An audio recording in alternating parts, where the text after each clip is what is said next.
Well, thank you for coming, and we're really happy to be here in Australia. So I've been here once before, about 10 years ago, and I fell in love with it specifically because the wildlife is so unique here versus everywhere else on Earth. So I kind of refer to Australian wildlife like aliens relative to the rest of the continents on Earth. And we did some recon yesterday going to Lone Pines. We've got some images included in there for you.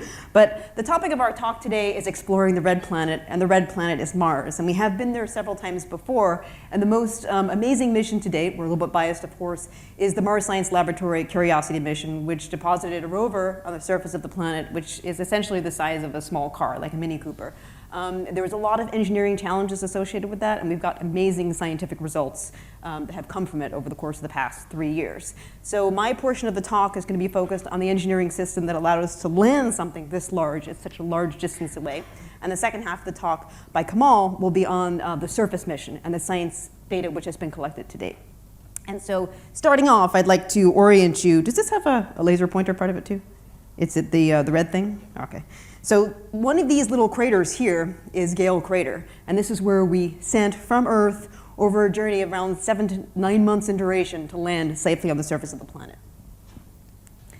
But first, we generated a really excellent movie, which went viral on YouTube, which talks about the complexities of landing on Mars, and it's called 7 Minutes of Terror. Shall I show you that first?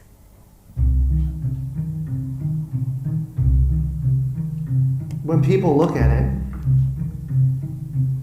it looks crazy. That's a very natural thing. Sometimes when we look at it, it looks crazy. It is the result of reasoned engineering thought, but it still looks crazy. From the top of the atmosphere down to the surface, it takes us 7 minutes. It takes 14 minutes or so for the signal from the spacecraft to make it to Earth. That's how far Mars is away from us. So when we first get word that we've touched the top of the atmosphere, the vehicle has been alive or dead on the surface for at least 7 minutes.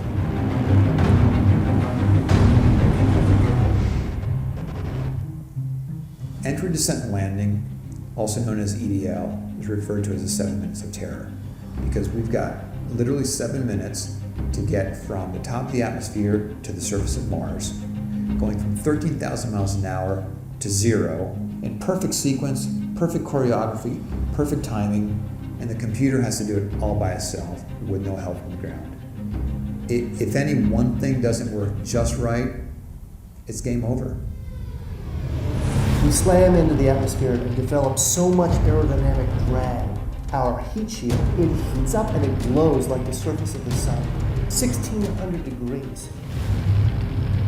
During entry, the vehicle is not only slowing down violently through the atmosphere, but also we are guiding it like an airplane to be able to land in a very narrow, constrained space. This is one of the biggest challenges that we're facing, and one that we have never attempted on Mars.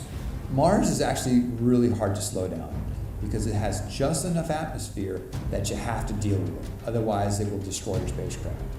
On the other hand, it doesn't have enough atmosphere to finish the job.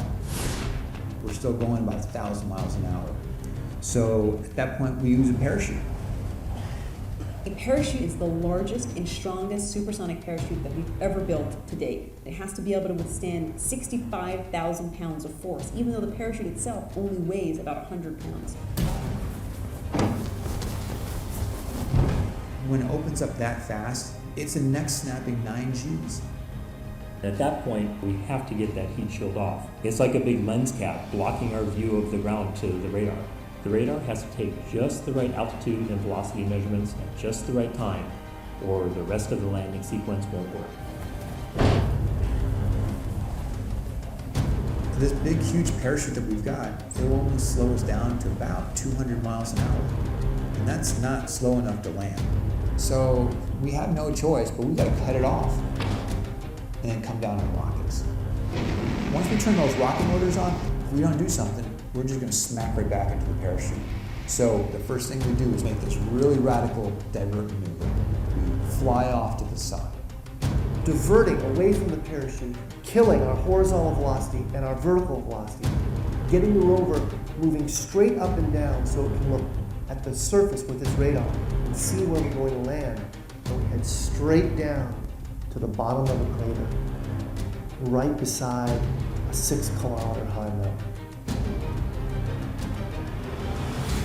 We can't get those rocket engines too close to the ground, because if we were to descend propulsively with our engines all the way to the ground, we would essentially create this massive dust cloud. That dust cloud could then go and land on the rover. It could damage mechanisms and it could damage instruments. So the way we solve that problem is by using the sky crane remover. 20 meters above the surface, we have to lower the rover below us on a tether that's 21 feet long, and then gently deposit it on its wheels on the surface. As the rover touches down and is now on the ground, the descent stage is in a collision course with the rover. We must cut the bridle immediately and fly the descent stage away to a safe distance from the rover.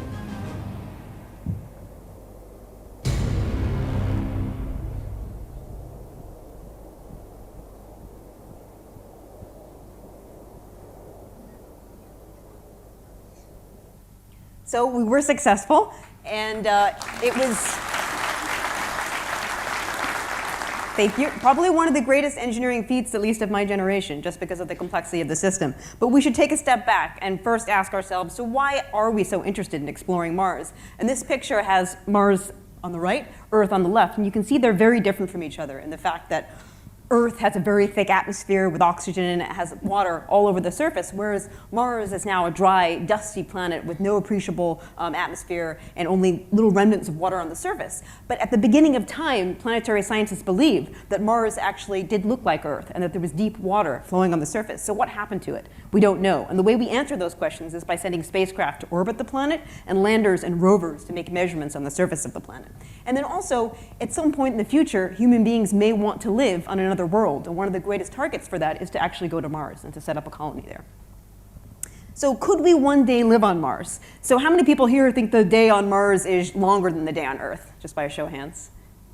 Shorter? No opinion?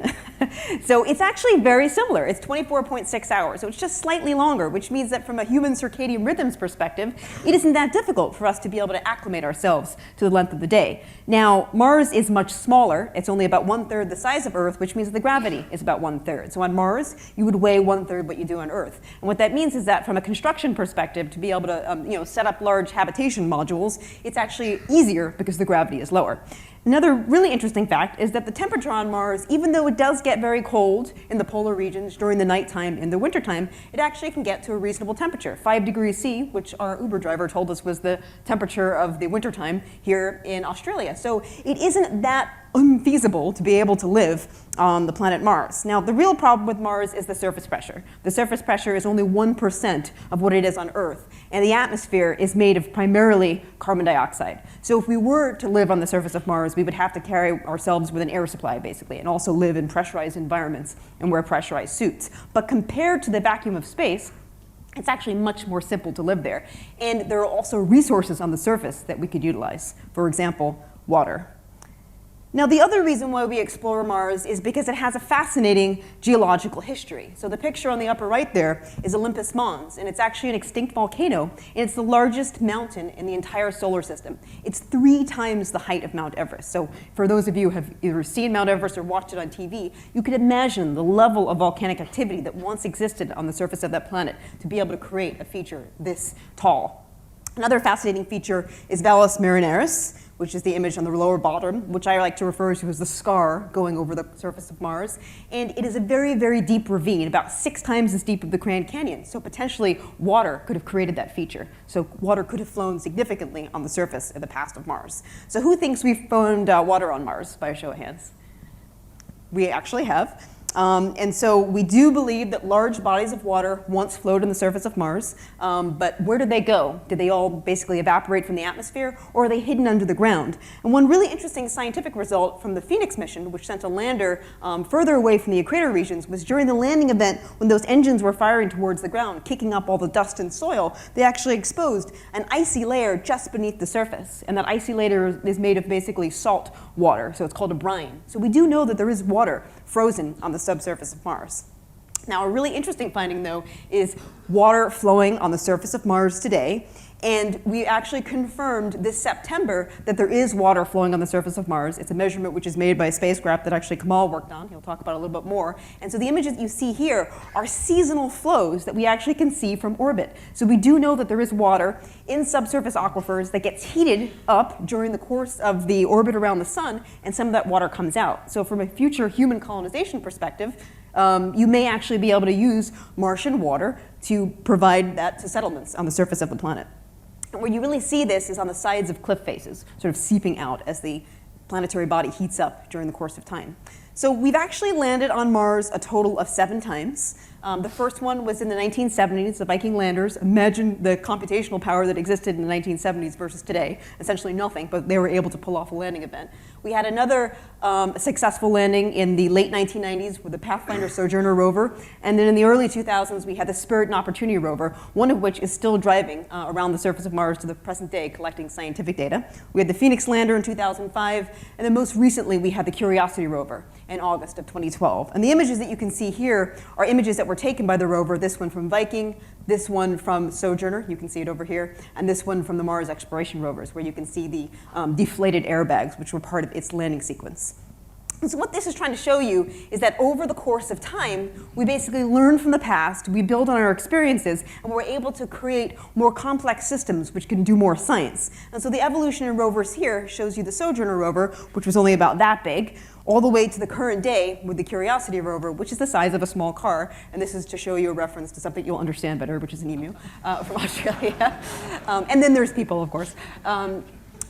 And the reason why you make the rovers bigger is because if you were going to move from your apartment to a house, would you put all your stuff on the back of a motorcycle, or would you put it on the back of a large truck? You would put it on the back of a large truck. You have a larger wheelbase, you can carry more equipment. And so the more sophisticated science we do, the larger a wheelbase we need so we can put more scientific instruments on it. Because the rover is essentially a robotic geologist. So my role in the mission was more focused on how do we land this incredibly important payload on the surface of the planet. And we do that through a combination of different technologies, one specifically using a high drag body called an aeroshell, which has the rover tucked inside of it, and the other one, a propulsive stage, which has engines which impart momentum firing towards the surface to slow you down. And we created the most advanced entry, descent, and landing system to date because we wanted to land in a, oops, I was going to have you show that one later. But the purpose of the mission is basically to assess whether or not Mars could have once been habitable and could it still be habitable in the present day. And so Kamal is going to go through the suite of instruments which allow and enable that kind of detection. But how did we pick a landing site? So if you were an alien race coming to Earth, would you land in the middle of the Sahara, or would you land in the Amazon rainforest? You would land in the Amazon rainforest, right? Because you're more likely to find life in places which have all of these organic trees flying everywhere. Now, of course, Mars, we don't have rainforests to choose from, but we do have very detailed images of the surface, which enable us to know, because of features that we see from orbit, where could there have been large bodies of water. And so the Martian scientists selected a place called Gale crater, because they believe in the ancient history of Mars, it was actually an ancient riverbed or lake bed. So our job as the engineering team was to design an entry system which could land in a very small area. And so we had to be able to land within an area about 20 kilometers long by 7 kilometers wide. And so for reference, this is Brisbane Airport, and this is where we are in the South Bank. It's basically the distance between, we have to be able to land within an area based off of our precision over that course of that distance, and realize how complex that is because Mars is actually 300 million kilometers away from Earth. So that's basically, a needle in a haystack type of accuracy. And then if we weren't able to get that level of precision, we would either smack into the Mount Sharp sitting in the middle or smack into the sides of the crater wall, and that would be mission over. So our job was to be able to have or hit a bullseye on Mars. And what you can see here is the evolution of the very first time we landed on Mars. We weren't that accurate. This was the Viking mission, 174 by 62 miles. And our very most recent mission, Curiosity, 12 miles by 4 miles. So we have basically 2 orders of improvement in accuracy, and that's all due to the sophistication of our entry, descent, and landing system, which is actually largely due to software, which is wrapped around each one of those things. And so this shows you the landing sequence, starting off with the hypersonic descent from around 30,000 miles an hour to around 2,000 miles an hour. slow down a little bit more, 1,000 miles an hour, you deploy a very large supersonic parachute, which is probably fills up the size of this convention room right here. You then basically get yourself down to around 250 miles an hour. You've reached terminal velocity on the parachute. You cut it away because you can't create any more aerodynamic drag. And then you descend the remaining, basically 1,000 feet on the descent stage. When you get about, I'd say, 1.5 times the height of this room, we actually start to lower the rover on a tether. And so that increases the distance between where the engine exit planes are and where the rover is sitting. And eventually it touches down. And the reason why we selected this methodology is because the rover is now the landing platform. So instead of having to land on a platform that you drive off of, your wheels are your landing platform. It actually allows you to be much more mass efficient. And so it's a very complicated system, just like Adrian said yesterday at the talk, it's complicated. But in this case, it's complicated because it needs to be, because you have to have incredible precision and you had a very large payload mass, which is around 1,000 kilograms. And so this gives you a two-dimensional view of that entire entry, descent, and landing sequence. And just for reference here, every single one of these segments, the hypersonic descent on the large drag-producing heat shield, the supersonic parachute, the engines associated with the sky crane, all of that is done via computer simulation to ensure that we get the appropriate performance. So this is an example of one of the computer simulations that we developed for the parachute to understand what the flow field would be like. And we actually had to run this on about a 70 computer node cluster to be able to compute basically about 10 flow times between the entry vehicle and the parachute. So everything that we do nowadays is facilitated by computer simulations, both from a design and test perspective, as well as by computer simulations to ensure that we get the right end-to-end performance. Because the only time we ever do this landing sequence is when we actually land on Mars, because we are unable to do it on Earth because the difference is between Earth and Mars. And so a lot of that is done via computer simulation. So after we built the entry system, we built the rover, we tucked it inside the aeroshell here, put it on a launch vehicle, and it took about 7 to 9 months to get there. And we had the unique opportunity in this mission to have a camera on the underside of the rover, which took a look at the ground as it was descending. So what you'll see in this video is real-life bird's-eye view from Mars of the rover looking down. You see the heat shield falling away, and it's basically descending into Gale crater. And you see it rocking back and forth. And the reason for that is because it's on the parachute. And so the parachute has this oscillatory motion. And so when you start seeing the rocking back and forth, it means the parachute has been cut away, and you're actually on the 8 main landing engines descending towards the surface. And then what you also can see is really fascinating surface features. This is probably an ancient volcanic region where you see darker rock materials like igneous rocks on the surface, and you see a lot of impact craters. Because the Martian atmosphere is very thin, a lot of material is able to come in through the atmosphere, doesn't get burned up, and hits the surface and creates these impact craters. And so what you'll see a little bit longer now is you'll see the start of the sky crane maneuver. And this is probably the start of the divert move maneuver, where basically the rover flies off to the side by around 500 meters so that it doesn't actually hit the parachute as it comes down and descends on top of it. And so now we're getting closer. This is getting closer and closer towards the ground. The rover's mobility system, which are its wheels, are going to fall down a little bit sooner, so you'll see that come into frame. And then at that point, we're around 60 meters, or 60 feet above the surface, rather. And then you'll start to see the engine plumes interacting with the ground. That starts right about now. So this is basically the engines pluming into the ground, kicking up all the Martian sand. There's the wheels coming down into view, and eventually it gets so dark you can't see anything because you've essentially landed on the surface of the planet. So the very first image that the rover autonomously would send back is an image of itself safely after landing. And so that's the image that you see here, which is the shadow of the rover and Mount Sharp in the distance. And so when that image came down, of course, that means that the mission was essentially successful from the landing part. But that, of course, is the beginning, right? Our job was to get the rover safely to the surface, which we did, and now it was the surface operations team to start driving the rover around and taking scientific measurements. So brief post-landing assessment, because we as the engineering team wanted to see how good we did. This was the landing ellipse I showed you before, which is the whole range of space that we could possibly land in due to variations in winds, atmospheric density, aerodynamic coefficients. And you can see in this white box here is where we landed, which means that we did a really good job with our engineering calculations and our simulations to get us to where we needed to be. And then my very favorite image of the evening was a picture we were able to take of the rover under the parachute descending on Mars using a spacecraft that we have in orbit, positioning it so that we could see it. This is the first time we've ever taken a picture like this. So this is obviously confirmation that the system worked, taken from many, many millions of miles away. So I think now is a good point to transition over to Kamal, who's going to talk about the surface mission and some of the challenges that were faced there. Thank you, Anita. Well, I feel very honored to be here today because looking around, most of you guys think you're in software and computers, but actually you're all planetary scientists and explorers. Because when I started years ago, most people hated software. I would say 15 years ago when I started at JPL, when you proposed to have hardware, but maybe 50% software, people kicked you out of the room. Today, actually most of our instruments are 70% software and 30% hardware. So by you continuing to innovate and solve issues, you're actually helping us and helping everyone to explore further and further. And at the end of my talk, I have a 6 minutes video of real issue we've had, because we, at least at NASA, we still have a challenge because we rely heavily on software, but we don't know all the issues sometimes that we can encounter once we land, because you don't have the luxury to do all the testing, have all the visibility. At least we're still in the process of finding a better way to do that. So,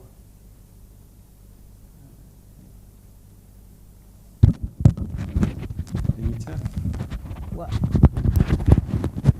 And another challenge here, I'm not going to be able to talk as fast as Anita, so bear with me.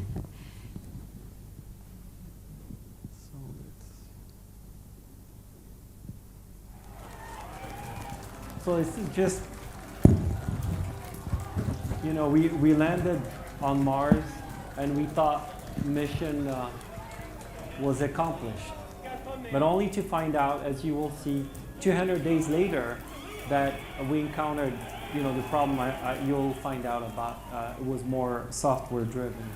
So it's a constant challenge that we have to deal with when we have to send probes to other planets. So this is just for the skeptics, actually, to show you that we did land on Mars. No, I'm just kidding.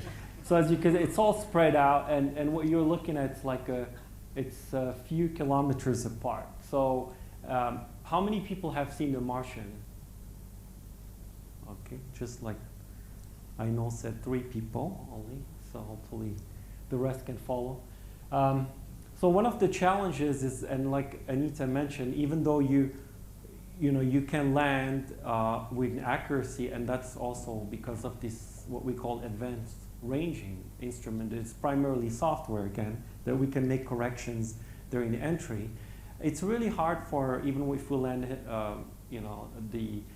all the equipment before we send astronauts. I mean, it's going to take them a long time to go around, and that's going to require energy and mode of transportation for them to just collect what we landed before.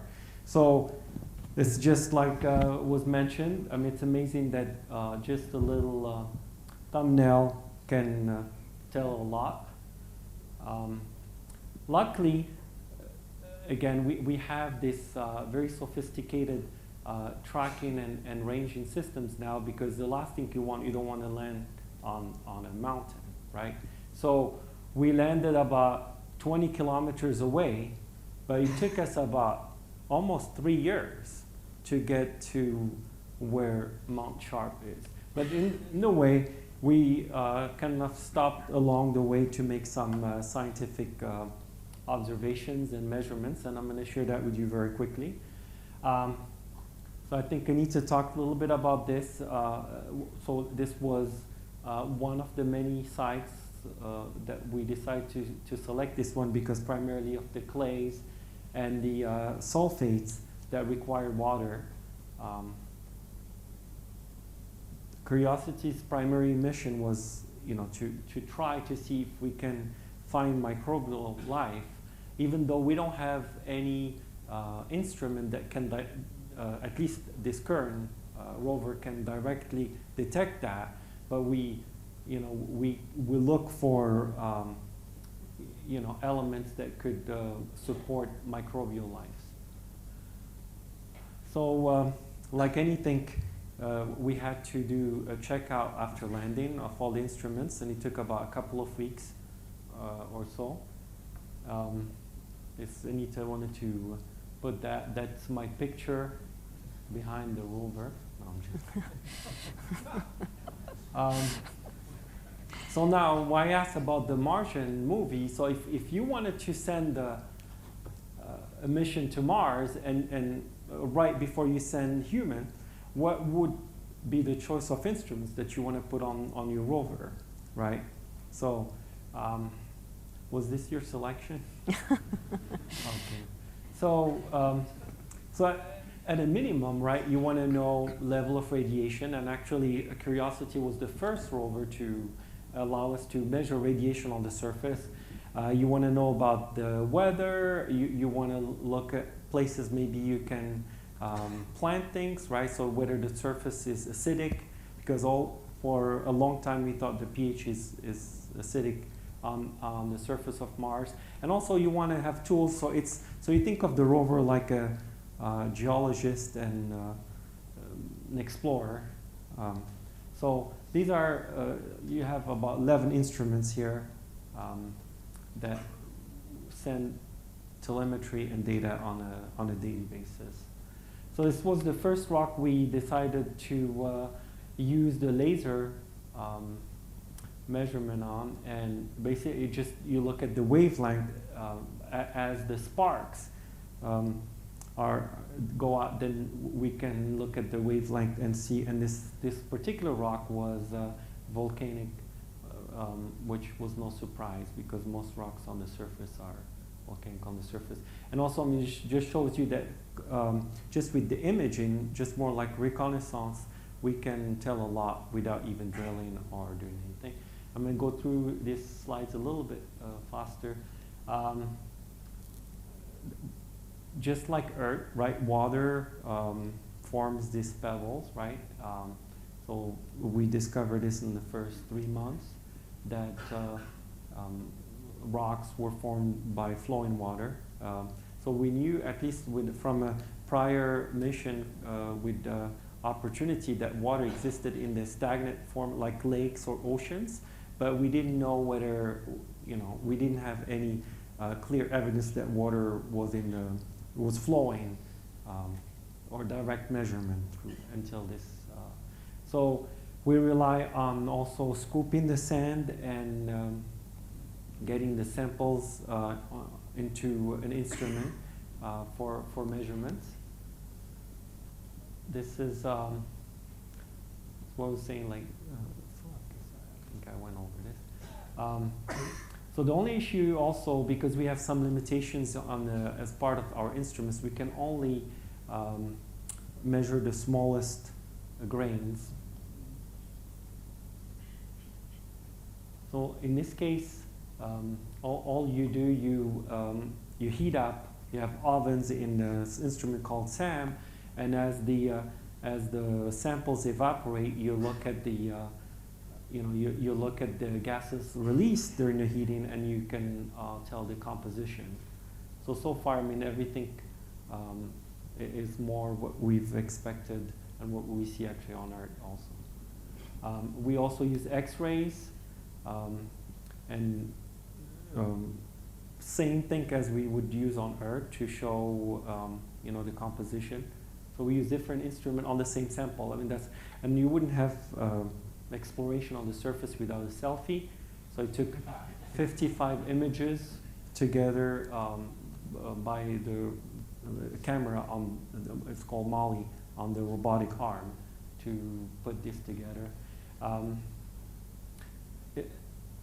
It doesn't look,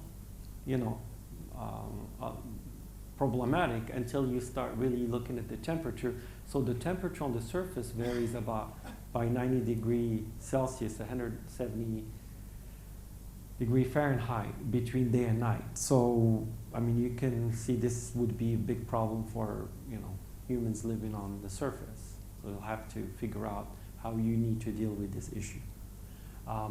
Also the pressure, and I'm sure for the people who've seen the movie, it started with this big storm, right? And a lot of people said, well, you could never have that type of storm because the pressure is not really high compared to pressure on Earth, so you never get some storm that carries all these big rocks. But it's still, but what's interesting is the variation between just from Sol 93 to Sol 31. It's a big daily increase, and you don't see that on Earth. So it's, you know, just on the same, in the same location, because the rover does not drive very far. We only go by few. This is one of the key issues we are dealing with, or any human future exploration. And as I mentioned, the rover is equipped with an instrument to measure the radiation. But what's important to note here, that the level of radiation was correlated with the thickness of the atmosphere. And as we know, Mars does not have magnetic field like Earth. But we see this is a good indicator that, you know, for example, we just have to figure out a way how to maybe create this atmospheric change in a dome or something to also aid in the shielding. The composition of the atmosphere is not like Earth, so you have CO2. Yes, you do have a small level of oxygen, but argon and CO2 are like almost, as you could see, almost 96% of the atmosphere is composed of CO2. We did detect methane for the first time just a few months ago, but as you know, that could be produced, you know, we also live in organics, but also it could be from internal volcanoes and so on. So we need more measurements. So people are not getting excited yet until we get more data. Some deserts resemble Earth, so that gives us an opportunity to do a lot of experiments here in the desert in California and other places. What was important here is this calcium sulfate minerals that is trapped between rocks, and we've seen it and we see it on Earth, and so through curiosity we saw it for the first time. So that's an indication also that water has flown on the surface. The surface is covered up, as I say, because of radiation. Impacts any living thing on the surface. So the idea was we needed to have some kind of drill to drill and sample inside. And so far, we're able to confirm that through the couple of drills we've done so far, that they're made of clays, and you cannot have formation of clays without water. So, and this is very good news. And this is also another positive news, because we detected sulfur, and at least on Earth, sulfur could be used by microbes to survive. So, in a nutshell, we just got to the Mount chart, like area. We took 3 years, and even in this 3 years, we discovered that at least the soil is neutral, which is really good. So if there is any microbial life, they could survive. And also all the key chemicals that make up life on Earth have been all detected. And also, if you are thinking of life, so you need both water to flow and also water to be present in a stagnant form, which both have been confirmed with the rovers. So I want to leave you with this this video, and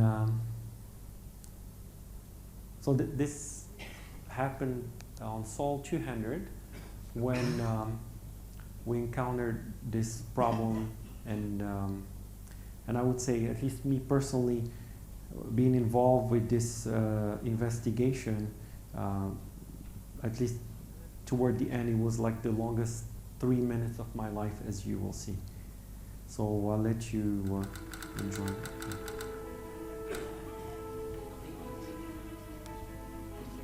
Sol 200, overnight activity via SAMI GA path. Here, it looks like we're seeing a flood of single-bit errors. After 200 Martian days, without warning, Curiosity has stopped taking orders from mission control. Computer's basically decided it's not going to execute any more commands. We knew that we had a problem, but we can't correct it because we can't send commands in because it's going to ignore them. This discovery, 200 Martian days deep into the mission, sent chills of fear through the engineers. Curiosity had just finished analyzing its first Martian rock, and the scientists were on the verge of confirming the discovery of an ancient lake bed that could have supported life. It looks like a damaged memory chip, and something, perhaps a software bug, is preventing Curiosity from switching to its backup computer. This is crazy. I mean, this is not how we designed the system. We're not in constant contact with this rover. The rover has to be able to discover its own problems and fix itself. We have two computers on board. We have the A computer and we have a B computer. You can think of them as a pilot and co-pilot. And we have an alarm system that allows the co-pilot to wake up and take over. If the main computer, if the pilot, has a problem, well, that didn't happen. This pilot stayed in charge. It kept resetting the alarm. It's like, I'm sorry, Rob, I'm afraid I can't do that. I'm fine. I'm fine. Don't bother me. I'm doing everything you asked me to do. I said, no, you're not. You're not doing any of the things we asked you to do. This vehicle had lost its mind.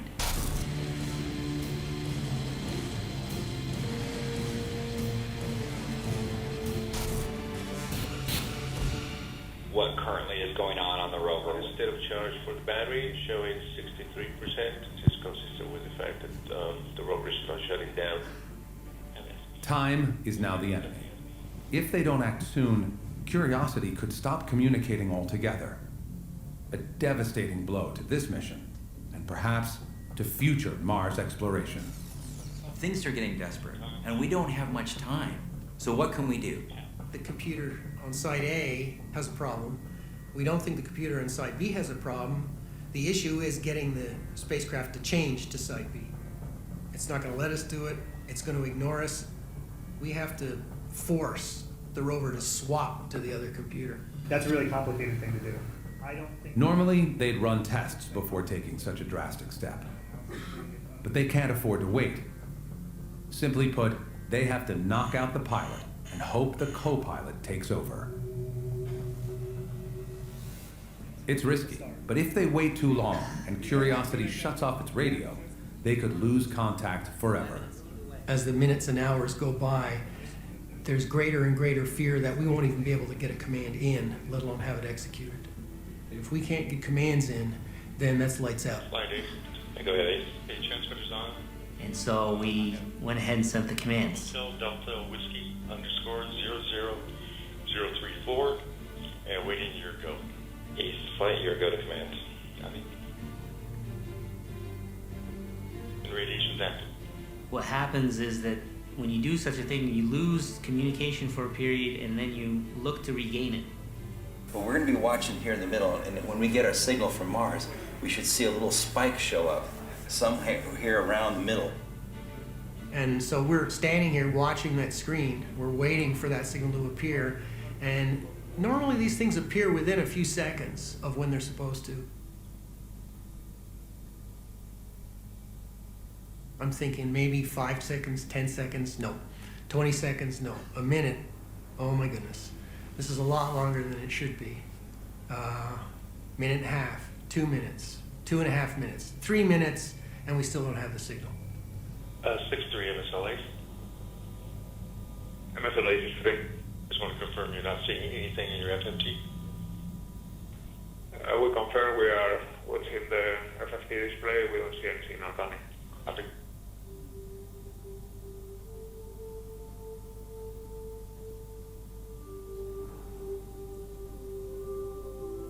If we can't even get a command in, there's no hope of regaining control. So we're past the 3-minute mark and the signal still isn't there, and we're starting to look at each other. Everybody in the room is, I can see their hearts sinking.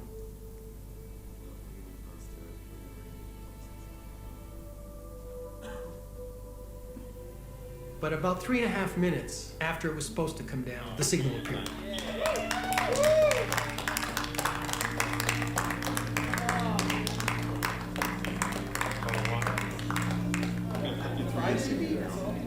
Our signal was sticking up 5 dB out of the noise.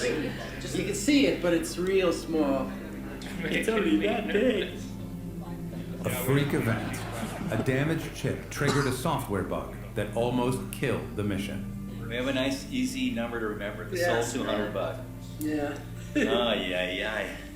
Something that nobody had foreseen. Nobody discovered it in test on the ground.